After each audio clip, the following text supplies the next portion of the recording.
I didn't. I did not do any work on my recovery, like while I was trying to stop binge eating and recover and feel better about my life and food and body and everything. I did not do any work on trying to like dismantle other people's fat phobia.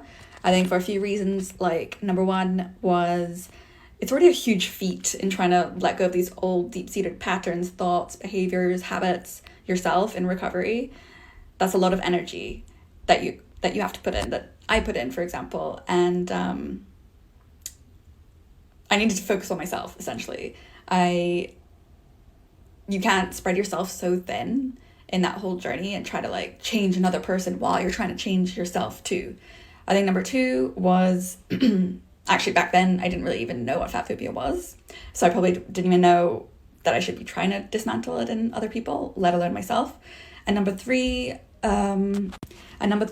is that for me, my binging wasn't being caused so much by other people's fat phobic, like people I care about, like their fat phobic comments or actions, let alone like it wasn't stopping me from recovering.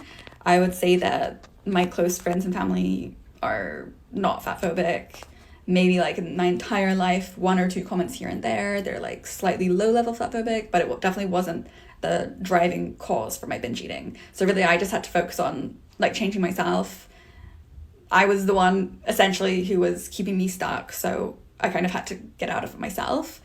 But I think, you know, it sounds like your situation might be slightly different. Like maybe for you, the people around you who you spend a lot of time with might be really fat phobic, and that is actually something that could be keeping you stuck in old beliefs that you want to shed, maybe like putting more shame and guilt on you, making you more focused on your weight, all these kind of things.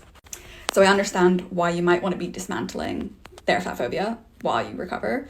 I just still think it's a lot of energy to be doing that while trying to recover. And it's just hard to change people. Like, it's hard already like to change ourselves with this whole binging recovery thing, let alone change another person's probably lifelong deep-seated beliefs. So honestly, I wouldn't try to do it that much. I wouldn't try to change someone's beliefs that much. Focus on yourself. If you have to, create some boundaries, distance yourself from these people if you can, or the conversations that they have around that like trigger you in this recovery process. And like, maybe it's like telling them, listen, I don't want to have conversations like that. I don't want to talk about things like that. If you keep talking about that, I'm going to exit the conversation. But yeah, I think my main takeaway is literally focus on you as much as you can. At the end of the day, we're going to be this fat phobic society for a long time. It's not going anywhere anytime soon. So focus on you.